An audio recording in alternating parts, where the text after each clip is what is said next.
Well, I think what makes his poetry distinguished is, first of all, his belief that poetry should not communicate ideas, which was an interesting position for me.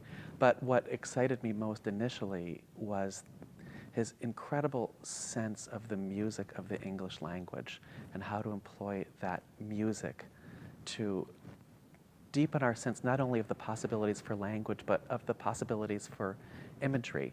I remember there's one amazing poem about Lake Erie, which seemed almost to inhabit the mind of the lake itself, as though reading it was like listening to what a lake would be thinking if a lake could be thinking. And that lake would be thinking very musically alongside the rhythms of its own waves. It was a beautiful, beautiful poem. Lakefront, Cleveland. So thunders sea. It gathers strength, summoned, ascends, huged up, then softs. Curls up about rocks, up curls about thick, about bold, curls up about it, then dangerous, soft. Sea gathers strength, summoned, ascends, uphuged over whatever's round, crashes, curls up about rock, up curls about at, boldly, abruptly, curls about it, softs, dangerous, so oft, too soft almost, summoned, ascends, uphuged, crashes, curls up about rock, softs, furious but soft, too soft, whist almost. Womb, whamming everywhere, it gathers strength, summoned, ascends, huged up, splash about of bold, up curls about rock, rocks about impetuous, curls, curls up about, softs, dangerously, too soft with a shudder. That's from his 1976 book, here in the only full-length collection of poetry that Russell Atkins ever had published in his lifetime so far.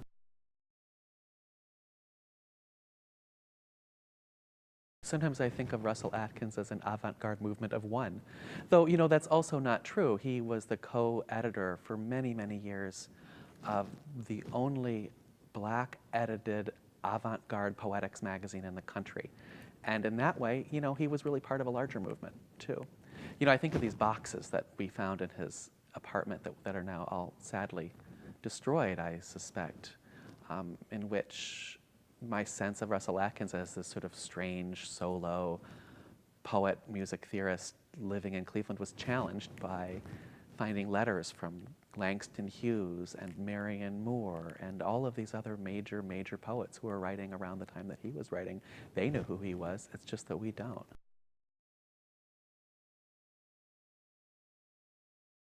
Does anyone know who Russell? I think Russell Atkins knows who Russell Atkins is. I think that everybody else has a version of Russell Atkins. His former students who I've talked to or people who knew him, they all have versions of him, and it's fascinating to hear them speak about him. You know, and Russell Atkins himself wrote a little autobiography, not long, I can't remember, 15 pages maybe. It was great to get the Russell Atkins version of Russell Atkins. He paints a good portrait. But no, I don't know. I mean, none of us, we're all just versions of ourselves. I resist the idea that Russell Atkins is entirely this strange hermit poet. He wasn't. I mean, he edited experimental poetics magazine with other people. He communicated with poets in letters and probably in telephone calls. I mean, he was in the world. You can't be a poet and not be in the world. And I understand that there's a temptation to want to see Russell Atkins as a solitary genius, and in some ways he was a solitary genius. Maybe in some ways all geniuses are solitary, but he was also an engaged and engaging person.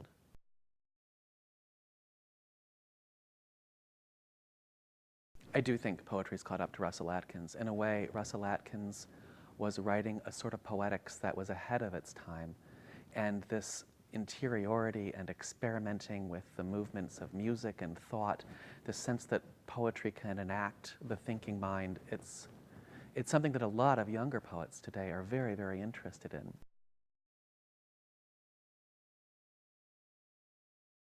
Russell Atkins' diction is unusual. He makes nouns into verbs, verbs into nouns, adds strange past tenses onto verbs where they wouldn't normally be.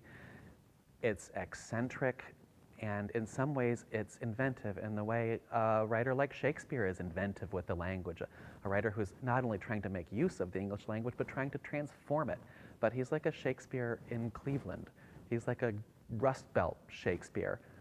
He also wrote plays, verse dramas, plays that he said were meant to be set to music. So one of the things that Russell Atkins says about his work is that he composes music like a painter, and he composes poetry like a composer.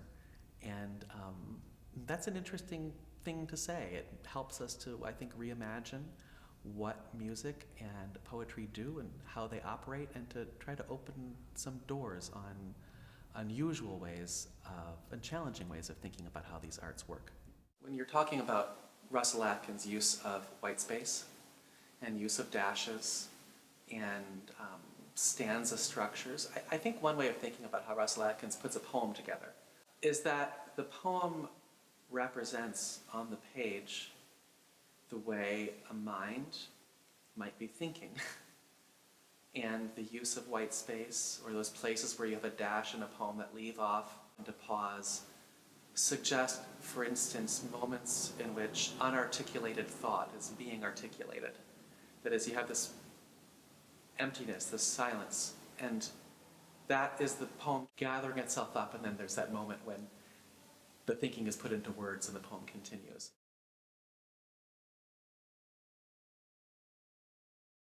There's something synesthetic about the way Russell Atkins thinks about music and about poetry, as if we can experience these things not through the senses that we're accustomed to experiencing them with, but with other senses. He believes that we see music primarily, and argues for a visual component to the experience of music. And he also believes similarly about poetry. He refuses to let poetry be something that we hear simply or that we see simply, but suggests that there's a combination of senses going on here. Russell Atkins has a Jeremiah in which he discusses very forcefully how he thinks poetry ought to be experienced. And he says that it is primarily an aesthetic experience, an internal aesthetic experience in which a feeling or a sense or a mode of thought is passed from a writer to a reader. But he resists the idea that poetry is a sort of code that has to be broken, and once we break the code, then we get the idea of the poem and we get the poem's argument. I'm probably putting words into Russell Atkins' mouth here, and maybe the best way to do it is to read his own work, but I would suggest that Russell Atkins would think that writing poetry in a code puts up a barricade between the poet and the reader that shouldn't really be there. At the same time, he also believes that poetry that exists to tell you how to think or to rouse you politically is uninteresting to him, and is probably taking away from poetry some of the ways that poetry can operate most effectively. I would argue that Russell Atkins would resist the idea of interpreting his work. I don't think that's how Russell Atkins operates. I think he believes that his work is primarily something to be experienced and to be thought about and to be listened to and to be seen. But he believes also that poetry doesn't exist to present ideas to us or to argue for things, to make arguments. He believes poetry exists to be experienced. Is that Russell Atkins believed that the process of listening to music and of writing music was primarily psychovisual, by which he meant that we see music in our mind's eye. We see the differences between tones, and we visualize chords, and that is the way of experiencing music. In fact, in this essay, he challenges the notion of music at all and suggests that it might be a pretty meaningless term. I wouldn't be surprised if his sense of music is different from his sense of poetry. That his poetry is musical and his music is dissonant. That wouldn't surprise me. I wonder whether his music sounds as dissonant to him as it does to us. I'm not sure. I can't get into Russell Atkins's mind as much as I would love to.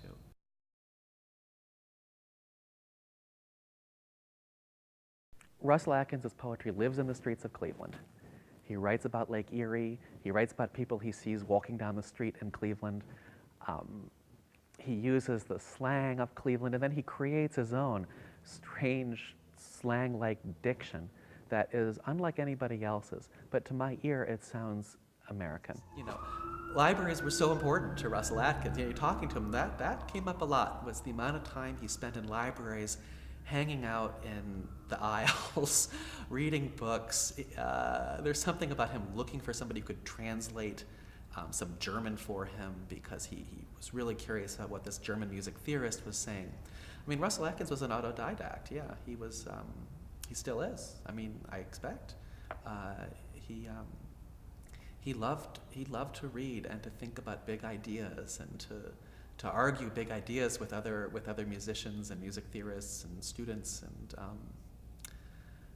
yeah, and I love that much of the rediscovery of Russell Atkins is taking place in libraries. That seems really, really nice. It seems appropriate.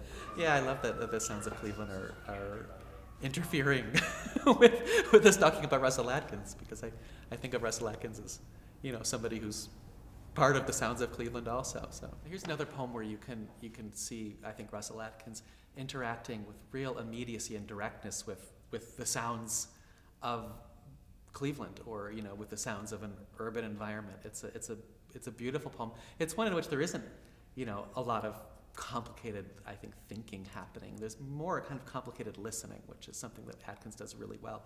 It's called Train Yard at Night. Thunder, thunder, the huge, bold blasts black. Hiss insists upon hissing, insists on insisting on hissing. Hiss, hiss, when whoosh, the sharp scrap making its fourth lap with a lot of rattle trap and slap, rap and crap. I listen in time to hear coming on the great limited, its rolls, scrolls of fold, like one traditionally old, coldly. Meanwhile, hiss, hiss, hiss, insists upon hissing, insists on insisting on hissing, hiss, hiss,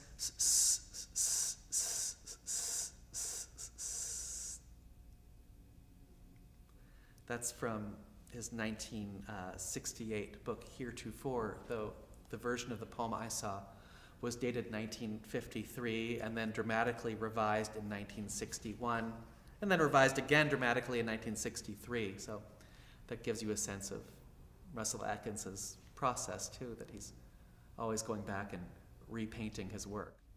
I'm afraid with all this talk about Russell Atkins, we're making him sound humorless, like a pure intellectual or a pure musician, but he's also got a very quirky and very funny, witty way of looking at the world.